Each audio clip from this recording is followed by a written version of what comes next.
the Bible tells us that nothing shall separate us from the love of God. Not famine, not pestilence, not, death, life. None of those things will separate us from the love of God.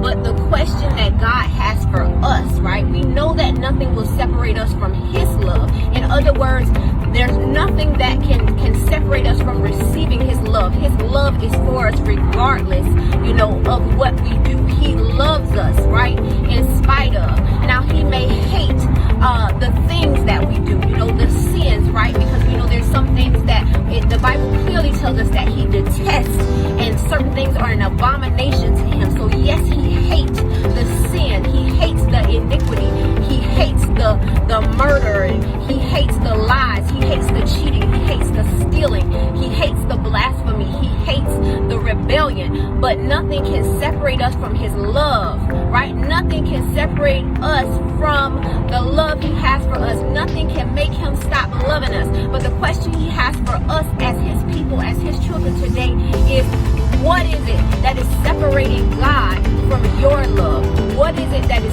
coming in between you loving God in that same way?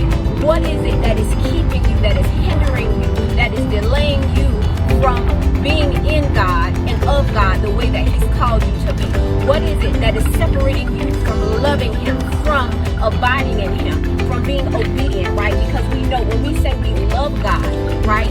Obedience is God's love language, right? And so we can't say we love God and we're not being obedient. Well, we can say we love him, but he doesn't receive that as love, right? The way that he receives love from us is through our obedience to him. It's through our abiding in him, right? And so just as we as people have certain love languages and certain things that convey love to us, that make us feel loved, that make us feel special, that make us feel important and cared for, that is what lets God know that we love him. It is our obedience. So what is separating us from obedience to God? What is separating us from abiding in him so that he may abide in us? Because we know that nothing at all can separate him from loving us. Nothing can stop him from loving us. But what is stopping us from loving him on this day, right? Lay that at the altar and leave it there. Lay that at his feet and leave it there.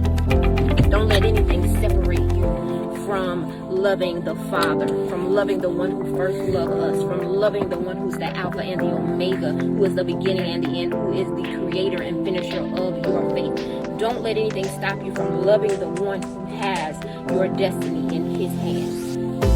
Amen. Be blessed, beautiful people of God. I pray that you have a lovely, lovely rest of your Friday. God bless you.